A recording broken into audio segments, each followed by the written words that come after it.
Can't hear you. Can't hear you.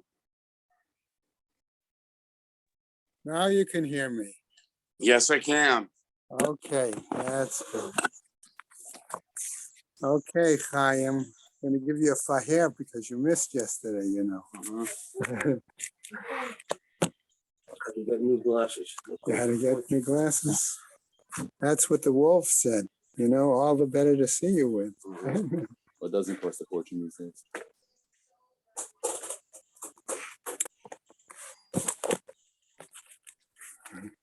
I said to Avrami yesterday, we had the smallest shiur. It was he and myself and Ruvain on Zoom. Oh, wow. Okay. Okay. That was, Share must go on. Quality. That's it. Quality, not quantity. Okay, we'll go with our learning sponsors and then we'll start our material. All right. We're on Mem Gimel today, right? Be helpful if I put my bookmark back. Year of Learning by Suanani Garelick in memory of Malka Proman and Philip Mann and Yisrael David ben Arav Tzvi Hirsch, Beryl ben Arav Tzvi Hirsch, Yosef Meir ben Arav Tzvi Hirsch, Henya Rivka Pro Rosner bat Harav Tzvi Hirsch. And in memory of family murdered in the Holocaust. Arav Tzvi Hirsch ben Shlomo Yaakov, Sarah bat Ephraim, Yisrael David ben Arav Tzvi Hirsch, Ephraim ben Arav Tzvi Hirsch, Adia bat Harav Tzvi Hirsch, Miriam bat Harav Tzvi Hirsch, Pesel bat Harav Tzvi Hirsch, Shalom ben Harav Tzvi Hirsch, Shlomo Yaakov ben Harav Tzvi Hirsch, Shmuel ben Harav Tzvi Hirsch, Leslie and Gail Kaplan in memory of their parents, Harry and Marjorie Sedale Irving and Pearl Kaplan, children, grandchildren, and great-grandchildren of Toby Paris, Sarah Tova bat Yisrael Dov in her memory, Charlie Gelfenstein and Sam Levine in memory of Ramona Levine, Rachel Mata bat Asher, friends of Nina Moynester, Nechama Asna bat Yitzchak Aharon, many friends of Stephen Vigdor, Lezecha Nishmat, Simcha Melech ben Meir Leib Halevi, friends of Marcy Kurtz, in memory of her great niece, Leah Bruch. Have a month of learning by Lydia and Abe Krause's many friends in honor of their 50th anniversary. By David and Mindel Cheslow in memory of his father, Moshe ben Ruvain Mordechai. By Susan and Ruvain Podolsky in memory of her father, Simcha Bunam ben Yeshua. A week of learning by David and Sharon Karpel, Rabbi Tzvi and Robin Karpel, in memory of David and Tzvi's mother, Malka Bas Mordechai. Dr. Mark Scher in memory of his father, Mordechai ben Menachem Manish. Ruth Kosman in memory of her husband, Shmuel ben Yitzchak. Carol and David Kaplan in memory of Hannah and Ron Goldberg's daughter, Tamar Yenta bat Yerachmiel Yitzchak. Judy Iger in memory of her husband, Aaron ben Shlomo Michael.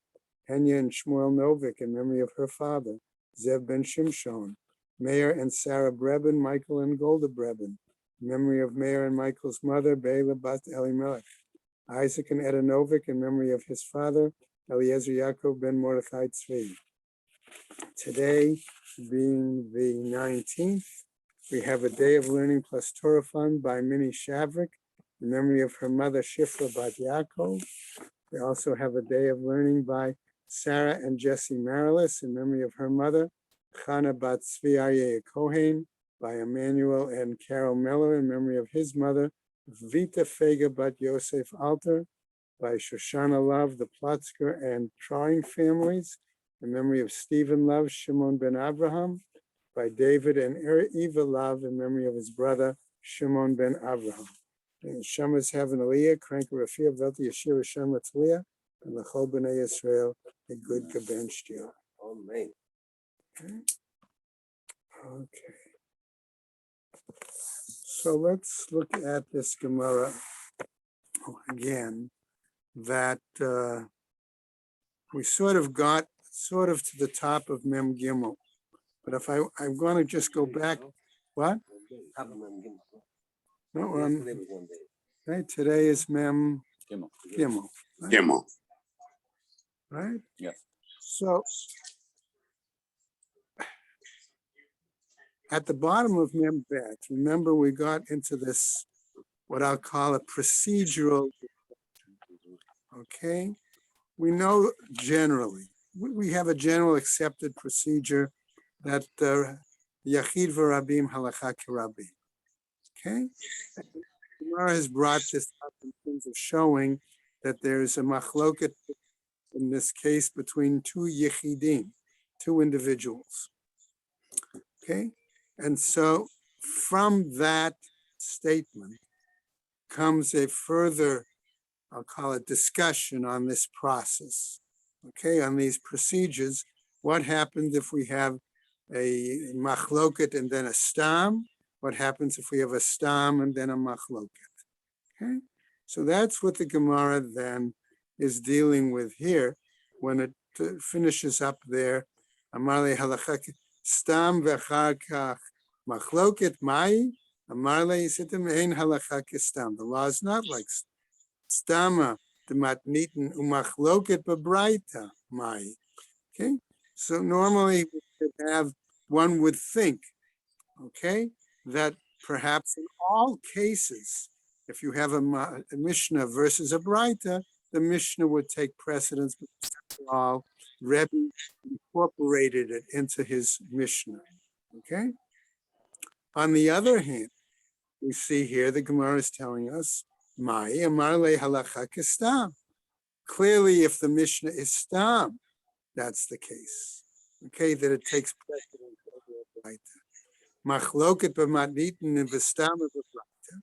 But what if it's the reverse? What if we have a machloket in the Mishnah and a stama in the Braita? Mai, what's the situation there?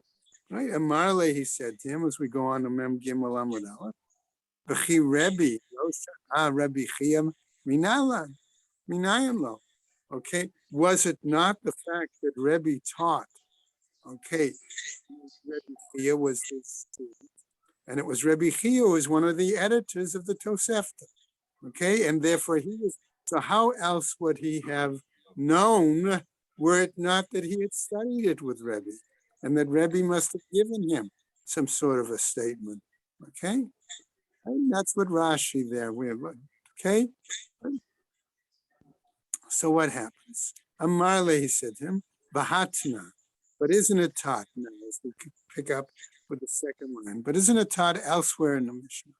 Okay, Misarek shel pishtan, or Masrek shel pishtan, shinitlu shinav. We have a certain kind of comb, okay, that is used for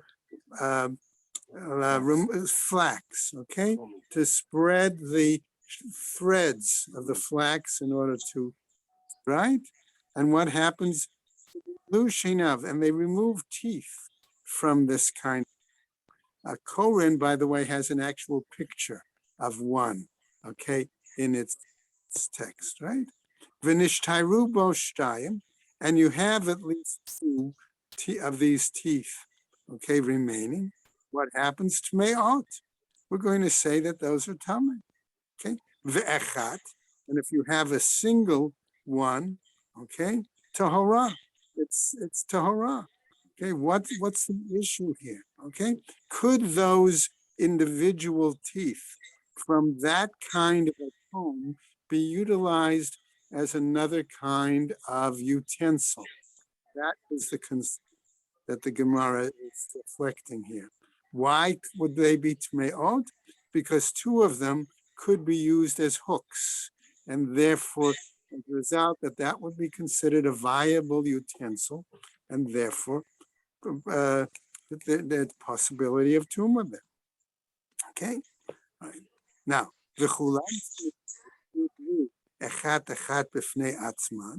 and if they were removed one at a time, and clearly here they might be usable, then it's very possible that they could therefore be rendered tumor.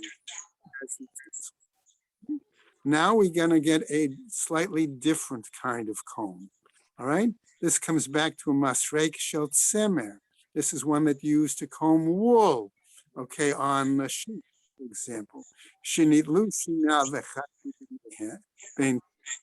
if we remove again the from these kinds of comb, this kind of. The comb has three. You remove the middle one. Okay, well, It we'll get has- to that in a second. Right, Ruben. Okay, so what happens? Shenitlu shinav echat mibein tayim. Okay, the picture in Koren showed that it had multiple combs, but you remove one of them from the middle. Okay, so what happens here? Tahor. Okay, it's tahor. Nishtairu bo shlosha b'makom echad. But if there are three of them, okay, and we're going to get to the question of whether it's one side, inside, out, things like that momentarily. But if there are three of them, right, tameh, then they are possibly becoming tameh, right? Now, here's where the Gemara clarifies that. So we see that clearly there's a difference between the kind of comb that was used for flax versus another kind that was used for wool. Why? Because it says, Haita hachitzona echat mehen tahor. One of them was from the side. The other side then is the. However, the Gemara continues, Nitlu shtayim va'asa'am lamaliket. If they remove two of these, let's call them combs, and they use them, as I'm going to use the word pincers. Okay? In other words, they're longer, and therefore think of almost for the moment, what came to my mind, okay, pincers that they usually have two legs, and you can, right? Or some people like Chinese food, okay, like chopsticks almost. Chopsticks. You can use it. All right, that's another example of two longer items that could be used together to pick something up. In other words, they're still usable as an instrument.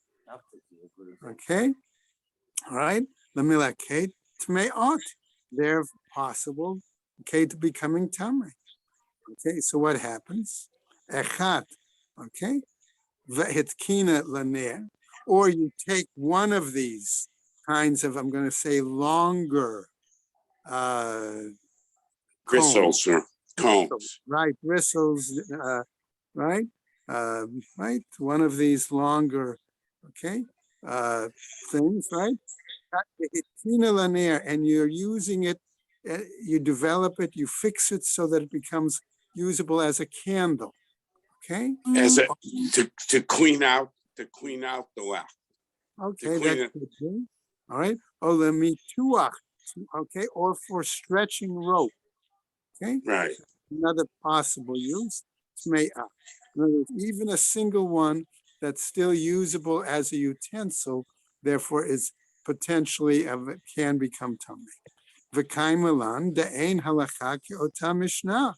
But we hold, okay, that we don't hold by this particular mishnah. So the question is going to be, naturally, why is that the case? Amar said, bar minad. Okay, This was a Stam Mishnah. and this was a stam mishnah. Our Mishnah. Okay, so what happened? With the exception of this one, the Rabbi Yochanan v'Reish Lakish, the Amrei Travaihu, Zo'e no Mishnah. Okay, because both Reish Lakish and Rabbi Yochanan agree that this is not an acceptable Mishnah.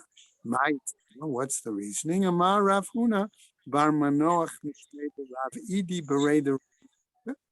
Okay, along Mishum de Kashya Reisha L'Sefer, because we have a internal contradiction between the beginning of the statement, the beginning of this Mishnah, or Breita, and the end. The Katan, right? Because it's teaching as follows. Shout semen when it's regarding this comb for wool. Shinit lushinav echat mi bein time. If you remove one of those teeth from the middle tahor, it just said it's tahor, implying ha nishtayru bo shtayim b'makom echad, implying that if you have at least two others in another location, tamei, it's possible that it can become the whole comb becomes tamei. Vahadar tani nishtairu bo shlosha tameh. And then afterwards it comes back, and it teaches that if you have 3 remaining, it becomes tameh. So the Gemara points out, shlosha ein shtayim lo. It would seem there that in that case, we say 3, yes, it's going to have potential to be tameh, but 2, no. But we just had before, right, that it said clearly that if it's shtayim, b'makom echad tameh, in the language of the Mishnah. Umay kushya. So what then is the problem? Dilma ha b'govaita, vaha b'braita. Maybe one is on what we'll call the inside and one is on the outside. Okay? Elamehacha. But rather here, this is the point. The katani v'chulan shenitlu echat echat. That we're saying now, if these teeth in this comb, if they were removed one at a time, b'fnei atzman b'tameot, that each individual one is capable of becoming tameh. The afal gav de lo hitkina, and without any further improvement or any act on each individual tooth, okay, of the comb. Apparently each one was large enough, and when we can assume, by the way, that just a suggestion that the comb for the flax, the teeth were wood. The comb for the wool, they were metal. Okay, if we assume that, okay, and it's possible, don't have any proof for it. Wool is more tangled, so it's gotta be stronger. Okay, so I'm just suggesting that based on what appeared to be the picture in the Koran, okay, that could have something to do with it as well. Okay, so what happens? Okay, Ema Sefer. But I would say, look at the end of our Mishnahs that are right. Echat v'hitkina l'ner, olamituach. There it specifically said that if you had a single tooth and you fixed it, improved it, in other words, do something with this candle, or for the purpose of stretching, okay, tmeya, that single item, that single comb is possibly. So the Gemara says, hitkina in, lo hitkina lo. This would seem to imply that if you improved it, if you fixed it, yes, it has the capability of becoming tameh. But if you didn't improve it or anything, no. So Abaye comes along, Amar Abaye, umay kushu. So what's the problem here, says Abaye, suggesting? Dilma ha b'kataihu. Maybe the question is where these combs are located. In the base, below Katayu. And in the other way, it's not located in the base. In other words, how is the comb made? If the comb is a base, there's a weak and the nails, the teeth come out, that's one thing. Okay, that's right. Okay. If on the other hand, okay, based again on the Koran, okay, they are more like the base here and the combs, the teeth come out straight, okay, that's a very different kind of structure. Okay, so it's still attached to part of the base? Yeah. That's the Like question, more usable, right? more usable, than when it can still function as a failure. Exactly. Base came, Right. whatever we call it. Okay, so that's why he says, Dilma habikatayim. This is with the east of the base. Vaham below katayim, and this is without the base. Amar Rav Papa. And Rav Papa says, Umay kusha, what's the problem? He says, Vidilma habikatinta. Maybe one is the case situation that it's thin. But ma'alita. And the other is that its teeth are thick. Maybe that's the issue. Ela mishum de masaime ba davkane. Okay, all right. So what is it? So we say rather let's give a different possible explanation, that those individuals who are very exact in their dealing with the language of the, okay, what are they saying? Zo divrei Rebbe Shimon, that this text has to be according to the view of Rebbe Shimon, It's not established. right? So It's not a really- stam. It's not a stam. Right, it's not a stam. Okay, How do they know it's going to Reb Shimon? okay, So these are the people that are very- okay. In other words, they're familiar enough, okay, with the Brightas. Okay, that's the case. So what happens? Shalach Rabbi Chia bar Avin. Okay, now to the following. Rabbi Chia bar Avin says, right? Ma'arsin toch shlosha. So he sends a shaila, all right, to try to clarify the following. We all had a previous text that said normally the woman must wait 3 months. Excuse me. What happens if she became engaged, formally engaged? We use that word, right? Okay. Right? Why, as opposed to distinguish it from nisuin? All right. So the arusin is done before the 3-month period of waiting period is up. Right.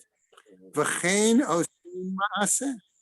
Okay. And then, and that was what was, and there was an instance, right? V'chein haya Rabbi Elazar milamdeinu mishum Rabbi Chanina Hagadol. And similarly, Rabbi Eliezer taught us in the name of Rabbi Chanina the Great, right? Rubo shel Rishon, v'rubo shel Shlishi, v'emtzei shalem. Okay, shall we say that what they did is they counted the majority of the first month and the majority of the third month and the middle month in between, they counted it as a full time period. Okay, in other words, is that possible? Right? And Memar Shara Eres Biyom Tishin. And now we'll give you another example where a Memar actually permitted a woman to become formally engaged, okay, on the 90th day itself. Right? Now, why is that problematic? Okay, we don't know. But I felt, based on what the Gemara just said, okay, in terms of what Rebbe Eliezer said, you could have months that are 29 days. You could have months that are 30 days. A 30-day month is fine. Okay, a 29, 20, all right? So 29, or even if it's the majority, you didn't do all 29. You didn't do the majority of all 29 in the third month. Okay, so you're still not getting 3 full months. Okay, but even here, remember, all right, what happens if I 30 days? Great. Maybe it was, sorry, maybe it was 2 months that were full months. 30, 60, what happens? I could have a third month. Okay, problematic. All right, so what happened? Marle Rav Ashi le'amema. And so Rav Ashi picks up and says, Vaha Rav u'Shmuel da Amrei travayu. But Rav and Shmuel, both of them said, Chutz miyom shemet bo, v'chutz miyom shenetar sabo. That you must wait what I'll call a full 3 month, months. right? Excluding the day of death of the original husband, let's say if it was a first husband, okay, if it's a second marriage, and excluding the day that she became betrothed, right? So in essence, if we said, that coming back, that we're talking about the day of death, you're actually really waiting more than 30 days, okay? More than 90 days. More than 90 days, you're waiting perhaps 92, 93 days. 3 days. All right. So what happens? Okay. Hahula inyan mineket itmar. But this was said really applying to a woman who was nursing. Okay, the Rav Shmuel the Amrei Travaihu, because Rav and Shmuel together they said, right, the following: Tzricha lahamtin kaf daled chodesh chutz miyom shenolad bo v'chutz miyom shenetar sabo. That in that kind of a situation, a nursing mother whose husband died and she remarries, she has to wait 24, right, months. In other words, 2 full years. Okay. In other words, till she really finishes nursing the child is the implication here, right? Okay. That's what they said. So what happens? Vaha hahu da'avad su'udat erusin b'yom tish'im. But here, in this particular example that we just brought up, where a memar permitted it on the, let's call it the 90th day, right? What happens? What were they doing? They were making a meal to celebrate the betrothal. Okay. And what did he require him? Va'afsude rabba l'su'udatze. And they actually prohibited him, okay, from that celebration of that meal. So the Gemara answers, wait a second. Hahi su'udat nisu'in have. That wasn't a meal for an engagement. That was actually a meal of celebrating the wedding. Okay? So, vehilchata. So what about the law? What do we say here? Okay? All right? All right? Tzricha lahamtin kaf daled chodesh. Chutz miyom shenolad bo, v'chutz miyom shenetar sambo. Okay, that we require, the law says he must wait, okay, in that kind of a situation, 24 months. Okay, 4 months, right, 2 days. right, exactly, Chaim. Okay, so it becomes, let's say, minimally 92 days, right, in that situation, 24 months. right, 24 months, Not 90 days. Not 90, we're talking about, I mean, 24 months, yeah, yeah. right, 24 months, that's what I meant. Okay, tzricha, and we also say, lahamtin shlosha chodashim chutz miyom shemet bo for chutz miyom shenitar sa. Other situations, okay, like almanah, for example, right? She must wait 3 months, excluding the day of the death of the first husband and excluding the day of her official erusin, her formal betrothal. Okay. So we pick up then. Chutz mina almana v'chulei. Right? So why does the Mishnah then give us that particular statement? The Marav Chisda, Kal v'chomer. Let's suggest we can determine this based on a Kal argument. Ma b'makom she'asur lechabes. And in a situation where we say it's prohibited to do laundry, okay? Why? Because she's an almanah. And those first 30 days, we're saying that she's in avelus and therefore really should not be doing any laundry, right? Mutar le'ares. We're implying that it is permitted, according to at least one that we're familiar with, come formally shemutar, in a situation where she is permitted to do laundry, certainly after, in other words, the second of the 3 months or the third of the 3 months. Okay, she's no longer in avelus, right? A no din le'ares.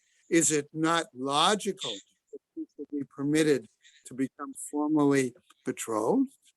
Rashi says the Shabbat, talking about the week in which Tisha B'Av falls. Okay, That's a situation where you're not allowed to do laundry in that week. right, But nevertheless, you are allowed to perform erusin. right, So certainly in the case of a woman who is in avelus during the shloshim, not the shul, but right, in shloshim, they're allowed to do laundry, not during the shul. So right. in But that case, certainly she should be allowed. Right. My only problem with that was that why did Rashi specifically have to choose the Tisha B'Av period? Because I believe he chose that. Gemara is going to come back to deal with that a little bit later I on. would say that Tisha B'Av is also a period of avelus. True, And true. nevertheless, it's to do laundry, and you're allowed to do erusin. Yeah. The woman who's in shloshim, if she's allowed to do, she should be allowed to do the erusin. That's the kavachayim. That's the shot. I mean, All right. So your Kal V'chomer is based, okay, on the fact of whether, on the laundry being done leading up to Tisha B'Av, Not being done. not being not done, being done. compared to her personal availus, Yeah, that she that's could right. do She laundry. could do laundry, so certainly. Okay. Personal availus, you cannot do laundry. Personal avail, that's the whole issue. She can't, do during a laundry. personal availus, she cannot do laundry. No, during the Shiva, right? She can't do laundry. She's not allowed to do. During Shiva, she cannot do laundry, but during Shloshim, she can. Right? And therefore, she should certainly be allowed to get engaged. Okay. All right, let's go on. Okay, Maihi, the Tnan, okay, Shabbat Shechal Tisha B'Av. That's why I think Rashi came, in other words, here now we get specifically to the issue of Tisha B'Av. That's why I think he personally read it into that earliest. Okay, the Tnan, the week in which Tisha B'Av falls in it, right? Asur l'sapchabes. It's prohibited to cut hair or to do laundry. Ubechamishi, but on the Thursday, okay? Assuming, all right? Mutar mipnei kavod Shabbat. Then it's permitted because of respect for Shabbos. V'tanya. And we're taught in the Bible. Okay, Kodem Hazman Hazeh Ha'am Mima'atin Ba'iskehem, that before that time, okay, what happens, the populace begin to limit their business dealings, milise, right, from buying and selling, milibnot v'lintoa, from building, okay, or from planting, right, ume'arsin, and from setting formal engagements. Avalo kunsin, right? Ve'enosin sudat erusin. Okay, but we don't perform. That's how it's and we don't make a sudat erusin, a special meal to celebrate the engagement. Anya hahi.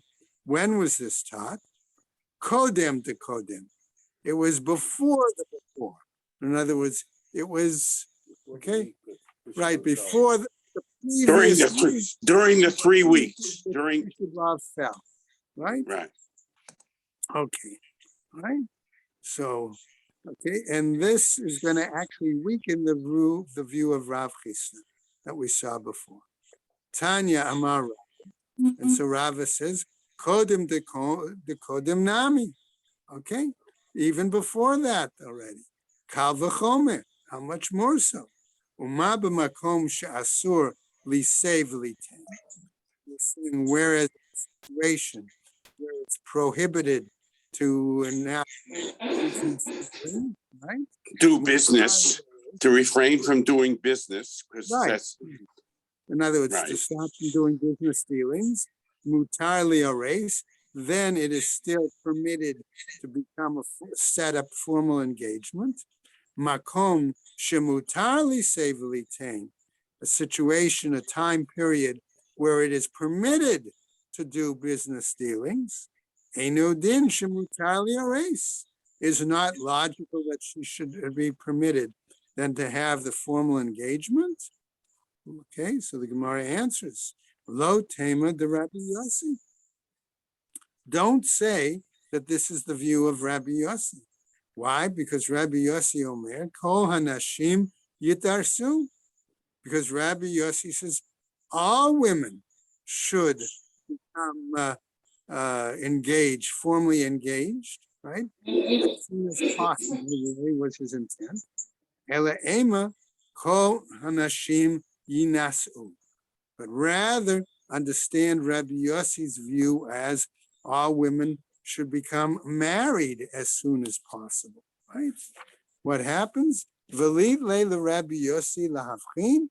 Is that implying that, I'm going to phrase it this way, that Rabbi Yossi does not hold by any time period?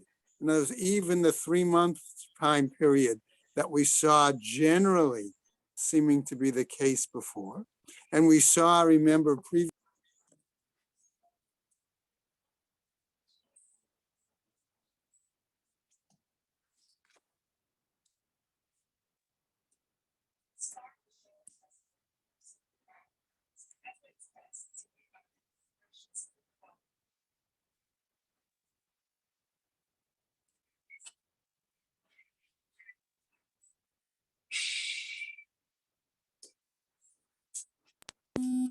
of the converts, okay, and made a distinction there. There too, have them wait, it would imply, because of the distinction between Derek Kadosh and one.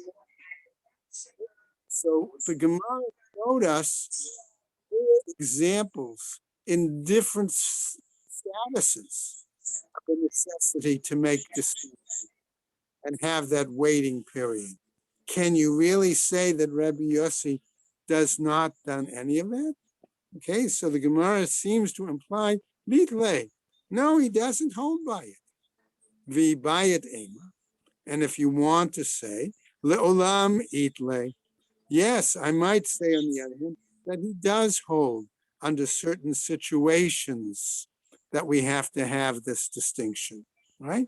Ve'ema Rabbi Yossi, and I would say Rabbi Yossi Omer says as follows: Kol arusot grushot yinasu, that women who were in a status of being engaged or betrothed, and then they were divorced during that betrothal period, they should proceed to marry as soon as possible. Ihachi, Rabbi Yehuda. If that's the case, that seems to be the very same position that Rabbi Yehuda holds. Right. The Gemara says, hold on. Ika beinaihu, there is a difference between Rabbi Yossi and Rabbi Yehuda's views. Okay, Yisu'ah li'areis. The difference between them, okay, is one who had been married and then becomes engaged, betrothed. Rabbi Yehuda savar nisu'ah muteret li'areis. Rabbi Yehuda holds that a previously married woman is permitted then to become betrothed to a second husband as soon as possible. But Rabbi Yossi savar nisu'ah asura li'areis. And Rabbi Yossi, however, holds of the view that a previously married woman is forbidden to become engaged so soon without a waiting period. Okay. V'savar Rabbi Yossi, and Rabbi Yossi therefore holds, you're saying, Nisu'ah asura li'areis, that a woman who was previously married is forbidden to become immediately engaged? Can you really hold that up view, that that was his position? Vahatanya, but aren't we taught elsewhere in a Braita? Rabbi Yossi Omer, he says as follows: Kol hanoshim yitarsu chutz min ha'almanah. All women should become, okay, formally engaged, and we're going to say here, primarily without waiting. Immediately without waiting. Right, without waiting, with the exception of a widow, mipnei ha'ibul, because of the situation of her avelus. Right. So here you see, he holds you don't have to wait. Right, okay. The kama ivul shala, shloshim yom. And how long is her mourning period? 30 days. The kulan lo yinisu ad sheyu lahen shlosha chodashim. But elsewhere, we're saying that all other women cannot marry unless they've waited for 3 months. Hi, Maiku. So here then, okay, what is the fear? What is the concern? What's the problem? Okay, right? Well, in other words, why are we so medaktek here in regarding this havchana. Here, ilema de katani, if it were taught the following, Rabbi Yossi Omer, kol hanashim yid arsu, that all women must become betrothed immediately. Mi alima mamatnitin. Okay, is this stronger? Okay, than our mission, the okimna ba'arisot grushot yinasu, than the statement which we maintained, where we said that the betrothed women who had been divorced should marry right away. Hachanami, here too, kol arisot grushot yinasu. All betrothed women who were divorced should marry right away. Elami sefer. But when we come to the end of the statement of our writer, Vikatani v'kulan lo yinasu ad shehiyu lahen shlosha chodashim, where it teaches that all of them should not marry until after the completion of 3 months. What happens? Subehu delo itruse shapir dam. Okay, those that were married were saying no, and those that had been betrothed, so that's can go ahead. In other words, you can't get married, can't have the chuppah before 3 months, but you couldn't get engaged. But you could get engaged. That was the test. It's Right. through say shaper dummy. So you see, Right. you could get So engaged then you could- before so- 3 months. So a woman who had been betrothed and divorced during the betrothal, okay, could get re-engaged again almost immediately. She would not need to wait. Okay, that's the implication. Amar Rava, says Rava, he says, Taritz, okay, resolve it this way, he suggests. Va'ema, and I would say, all right, the following, Haki, right? Right, I would say the following, Rabbi Yossi Omer, is what is he saying? Kol arusot grushot, all formerly betrothed women who are divorced, yinasu, should marry immediately, or as Could soon as, marry right away. right? Chutz mina almana, with the exception of the almana, of the widow, mipnei ha'ibul, because of her avelus. V'kama ibul shela, and how long is her avelus? Shloshim yom, 30 days. Unisuot, however, I'm going to say married women, lo yitarsu, should not become, I'll put it, engaged to a second husband, right?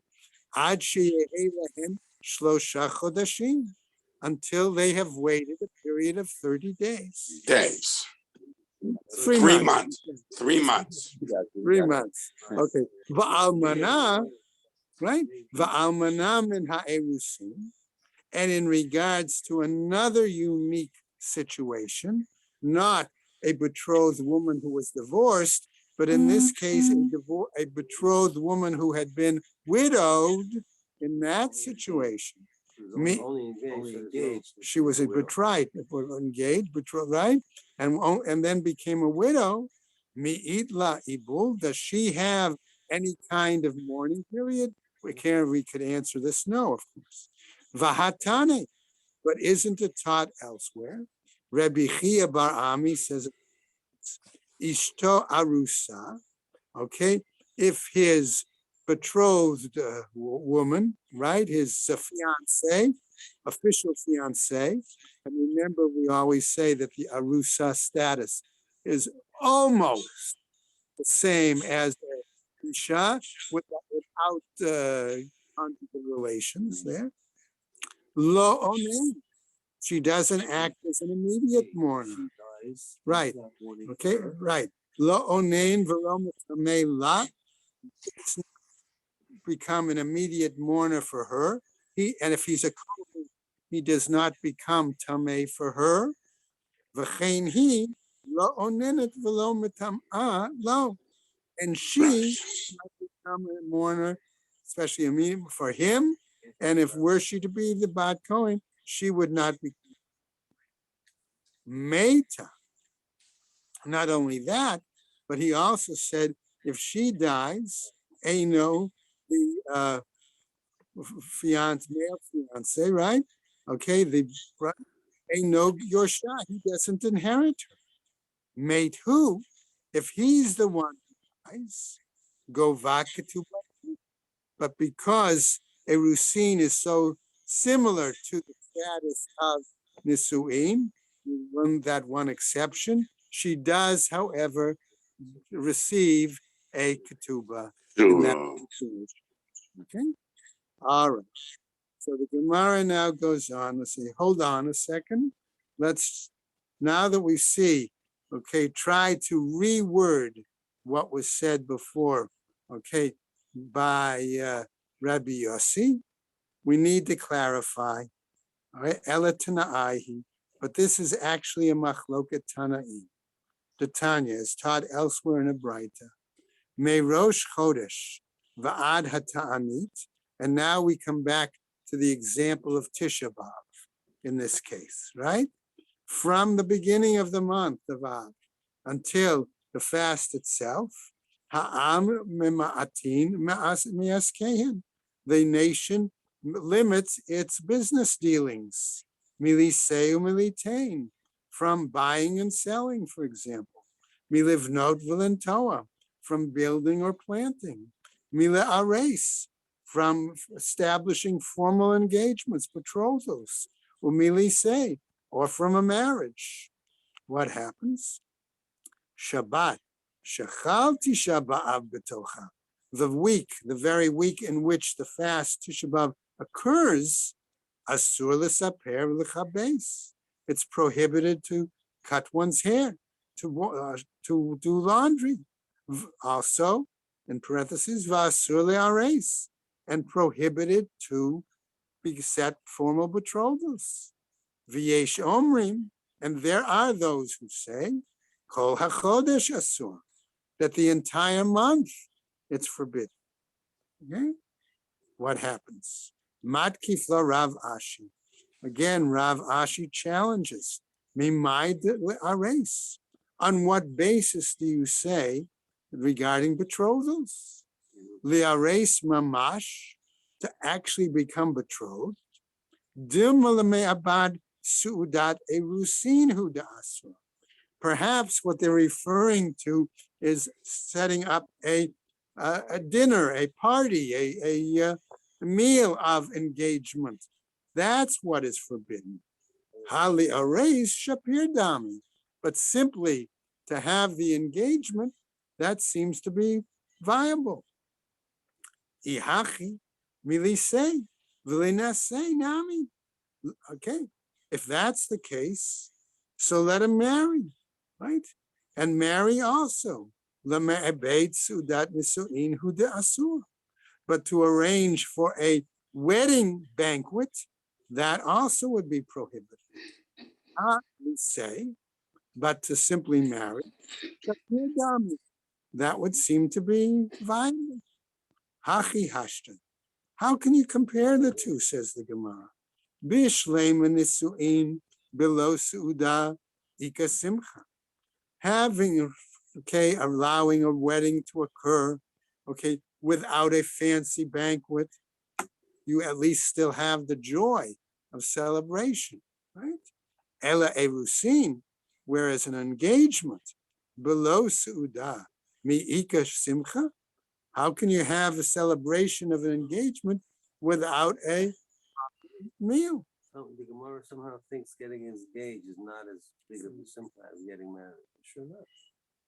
Sure. It's not the same, it's not the equal. Nisuin, it's a sudas mitzvah. It's not the same thing. Right? No. Yeah, I would think. Okay. I'm going to say, yes. In the Rav's Shiur, where he's talking about Sfira, okay, Reb Moshe, whose tshuva he's going through, points out in that particular case that the simcha of misameh chatan v'kala, okay, is a mitzvah on each individual person. Okay, Okay, and so he suggests in that discussion, it's a terrific tshuva to look at now. But he suggests that that may even help a person override the time period that they choose as Avelus during Sphira. Okay. Anyway, so what happens here? Ela Amar Rav Ashi. What does Rav Ashi say? Shani Avelus Chadasha Mevelus Yeshana. There is a difference between, want to call it new or recent Avelut versus long-standing Avelut. Vishani Avelut Rabim Mevelut Yachid. There's also a difference between what we'll call mourning on a public level versus mourning on a private level. Personal. Okay?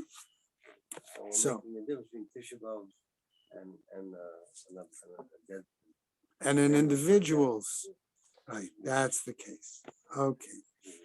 We'll start the new Mishnah. Right? How we doing? Ran a little long. Okay. Matnitin arba'a achim nisu'in arba nashim v'meit. Okay. There were 4 brothers married to 4 women, and let's assume that some of the brothers, not all 4 of them, died. Okay? Otherwise, we would have no Yibum situation. Right? Okay? What happened? Imrat Gadol Shebahem. I'm going to use Gadol here as the oldest. Okay? If the oldest among them, okay, decides Liabem et Kulam, okay, to perform Yibum with all 4 of these wives, busy guy, Arashut Biyado. They're not sisters. None of the wives are sisters. None of the wives are sisters, right? They're sister-in-laws. Okay? However, continues the Mishnah, right? Mishaya Nasui L'Shtei Nashim Umeit. One who is married to 2 women and died, right? Biata o chalitzata shel achat mehen poteret sarata. Okay? Relations with one or chalitza with one exempts the other. So doesn't that seem to contradict the Reisha of the Reisha, yes. right? Because the Reisha said he could do Yibum with all 4 of them. Wouldn't it make more sense to say, let him do Yibum with one? And okay, and that would. It's 4 separate. So we're going to see if that's what the Gemara answers. All right? Okay, I'm just going to roll over a tiny bit on the top of Memdal.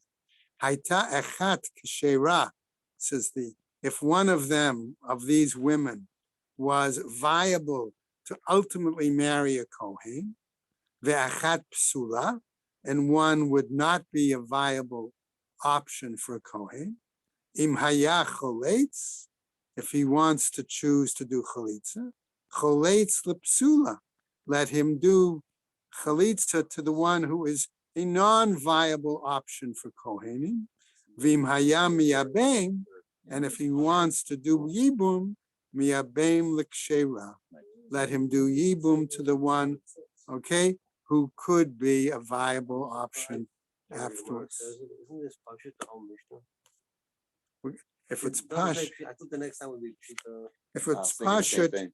you wouldn't have this whole long Gemara, right? All right, we'll see. We'll see what happens. We'll see. Stay tuned tomorrow. Yashikaya. Okay. All right. All right. Baruch Hashem. Thank you for joining Yeah, us. thank this you. morning. Thank you so much. Yeah, Take out really all the appreciate it. well, somebody, yeah, somebody made it. The office staff.